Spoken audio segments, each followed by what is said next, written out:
Tandan Lando, etong anak ko po kasi ipapagamot ko sana. Bigla na lang po kasi siyang nawalan ng boses. Sabi naman po ng doktor, wala naman pong problema sa mga resulta ng laboratory niya. Ay naku, nabusog na busog ako. Sarap talaga magluto ni nanay. Nay! Halika nga rito! Tapos na ako kumain. Ligpit mo na itong pinagkainan ko. Nay, ano ba? Ba't ang tagal nyo? O, Arisha, bakit sigaw ka ng sigaw? Tawag ka ng tawag ah. Nay, di ba sabi ko ligpitin mo na itong pinagkainan ko? At saka pakikuha nga ako ng tubig. Ano ka ba, Arisha? Kung baka utos-utos ka sa akin ah. Nanay mo ko ah. Oo, alam kong nanay kita. Kaya karapatan mong pagsilbihan ako kasi nanay kita. Kaya ligpitin mo na to. Ay naku, ikaw talagang bata ka. Sige na nga, ako na nga magliligpit niyan. Ikaw na kumuha ng tubig mo ngayon naman. O sige na, Nay. Nanonood muna ako ng TV. Tapos pagkatapos mo dyan, luto mo ako ng makakain ko para mamaya, pag nagutom ako, makakain ako.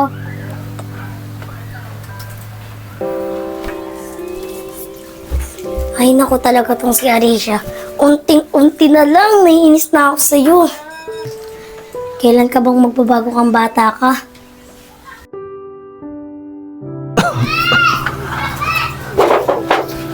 Mamaya hapon na lang ako magulog kay Isa. Mainit pa. Mamaya, ma-high blood ako.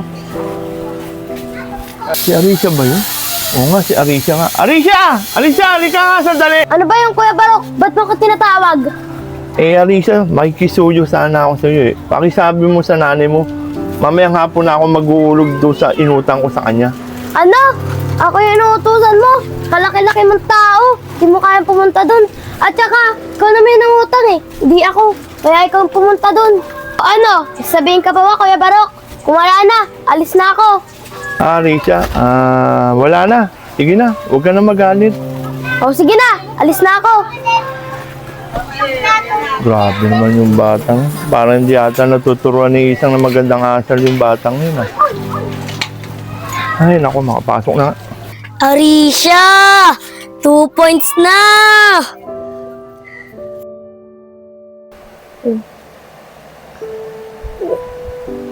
Uy, umaga na pala. Gugutom ako Nakapagluto na kaya si nanay? Nay! Nay! Nay, ano ba? Ba't tayo yung sumagot? Nay, ano ba? Ba't tayo yung sumagot? Kakagising ko lang Yung pagkain ka na bang naluto? Oo, Arisha, ito katatapos ko lang magluto ng pagkain. Oo nga pala, Arisha, nakapagligpit ka ba ng pinagigaan mo? Maglilinis kasi ako ng bahay para mamaya wala na akong liligpitin. Ano, Nay? Akin mo pa baligpit yan? Kita mo lang kakagising ko lang. Pati, ang gagawin ko lang naman dito sa bahay na to, tutulog, kakain. Yun lang naman gagawin ko kasi ikaw yung nanay. Ay nako, Arisha, kailan ka ba talagang bata kang magbabago? Kung pwede lang, dapat hindi ko na marinig yung boses mo Kasi ang pangit ng mga pinagsasabi mo sa akin. Ano ka bang bata ka?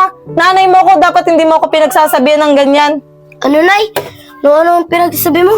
Sige na, pagkain mo na ako. Ikipaglaro pa ako sa kaibigan ko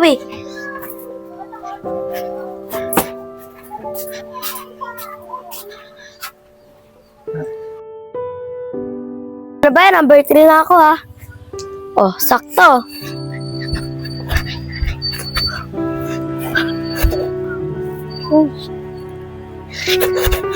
Oh, number 4 na ako. Sakto.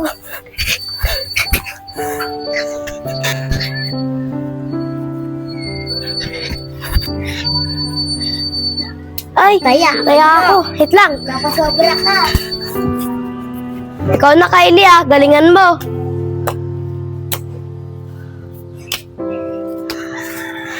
Number ko ka na.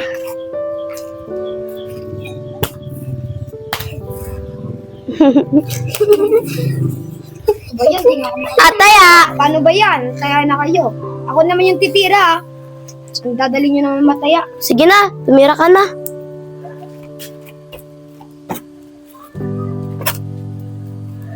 Taya ako. Palitan nyo yung kamay. Taya na ako. Taya na ako. Arisha, Kylie, Joseph, pwede ba akong sumali sa laro nyo? Ano? Sali ka sa amin?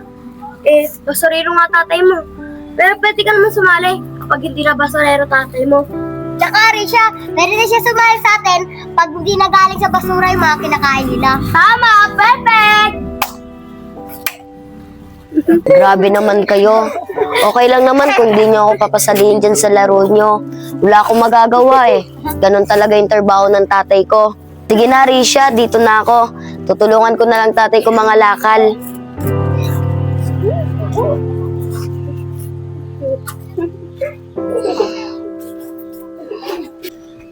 Arisha, Kylie, naamoy niyo ba si Rosalie? Parang may kakaiba siyang amoy na. Oo nga eh, parang may kakaiba siyang amoy. O paano ba yan? Lili ko muna ako para mawala dito yung amoy ni Rosalie. Babush! Babush! Arisha, hindi na kita pagbibigyan. Kailangan mo na maparusahan.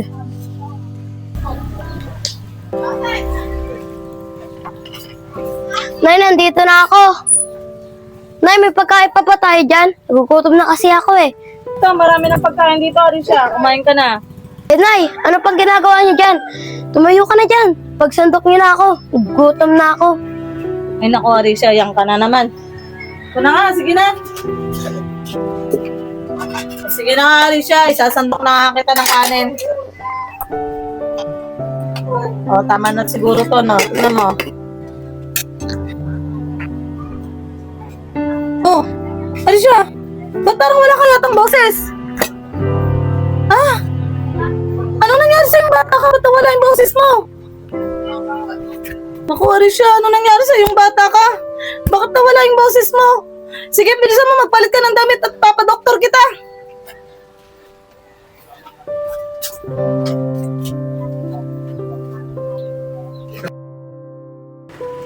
Ano ba nangyari sa'yo, Arisha? Sabi naman ng doktor, okay naman lahat ng laboratory mo, wala namang problema. Eh, pinagtataka ko, ba't nawalan ka ng boses? Marisa, bis na bis kayo. Saan kayo galing? Oh, paring Ryan, eh kasi itong anak ko, dinala ko sa ospital, pina-check up ko. Biglang nawalan ng boses eh. Ano sabi doon, doktor? Eh, okay nga ang mga resulta niya eh, nga pinagtataka namin eh. Ano ba, Maring Isang? Subukan mo yung patingin kay Tandan Landong Albularyo. Sikat na manggagamot yun eh. Kasi baka mamaya, may nagambala, may nabulabog, baka na matanda yung anak mo. Siguro nga, paring Ryan, subukan namin, hindi naman siguro masamang maniwala sa ganyan. Tsaka, saan ba nakatira yun? Doon sa may Santa Gunda Street. Papasok, Miss Kinita. Sige na, paring Ryan, maraming salamat sa'yo. Dadaling ko yung anak ko doon para maipagamot ko doon kay Tandang Landong sinasabi mo. Sige, Maring Isang, dito na ako. Kuya, pwede po bang magtanong? Oh, pwede yung magtanong. Ano itatanong niyo po? Eh, saan po ba nakatira dito si Tandan Lando, yung sikat na manggagamot? Si Tandang Albularyo, si Lando. Doon pong bahay niya. Sa ngayon nga meron siyang ginagamot. Ay po, punta na lang po kayo doon. Ganun po ba? Sige po, salamat po. Sige po.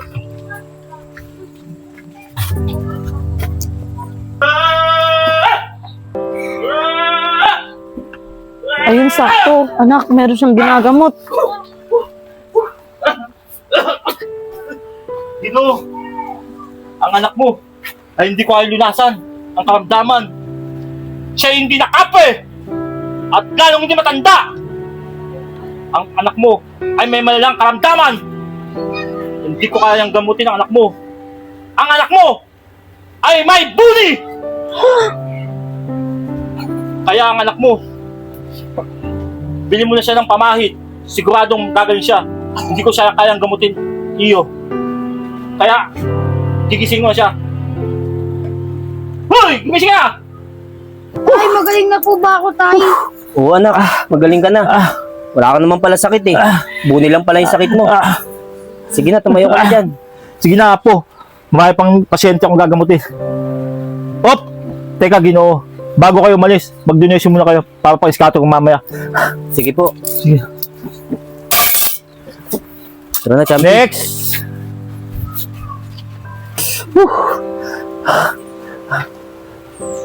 Ginang, sino po ba ang pasyente na gagamutin ko? Etong anak ko po kasi, ipapagamot ko sana. Bigla na lang po kasi siyang nawalan ng boses. Eh sabi naman po ng doktor, wala naman pong problema sa mga resulta ng laboratory niya. Mga po, alalaan niyo ako. Chumbala, chumbala, chumbala! Hay! Chumbala, chumbala! Hay!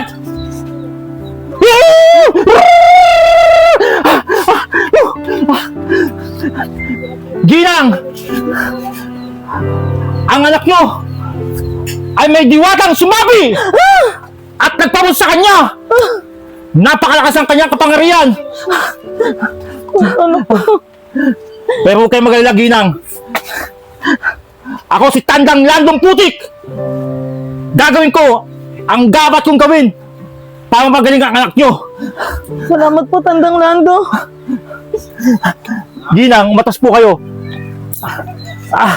Apo, tulungan mo ako po. Awi ko. At lalaban natin ang diwatang sumapi sa kanya. Chumbala! Chumbala!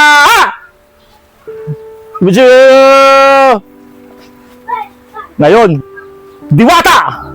Kinakausap kita kung bakit mo siya pinarusahan ng ganito! Anong dahilan? Bakit mo siya pinarusahan? Ako, si Kutitap, ang diwatang nagparusa sa kanya.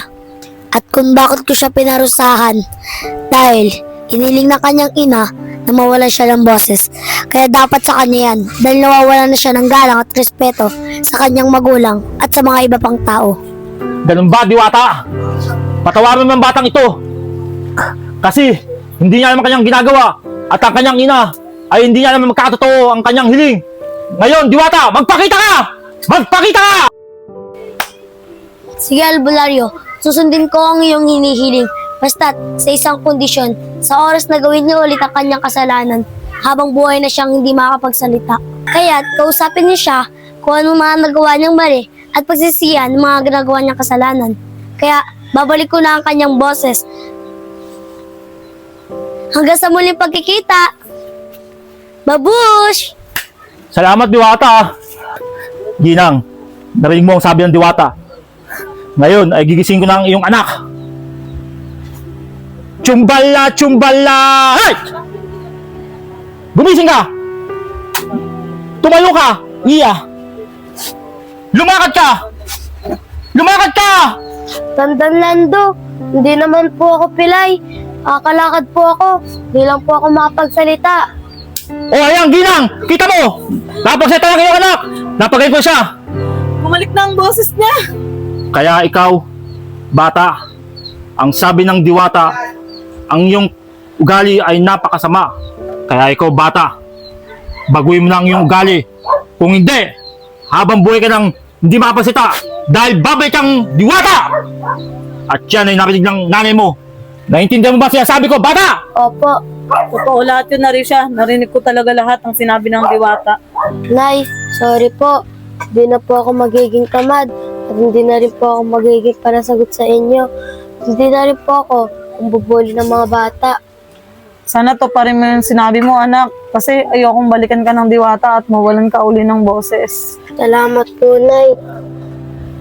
O, halika na, Arisha. Magpasalamat na tayo kay Tandang Lando. Sige po. Tandang Lando, maraming salamat po sa panggagamot dito sa anak ko. O sige, Ining, magpakabait ka na. Opo. O sige na. Alis na po kami. O nga pala, donation. Apo, bisa mo po. Bakit Abuli mo, ang donation. Ate, teka lang! Ate, yung pang-dishon ko, pang-iskate ni Lola. Ay! Oo nga pala, nakalimutan natin mag-donation. Halika na, bumalik tayo doon. Tara na, Nay.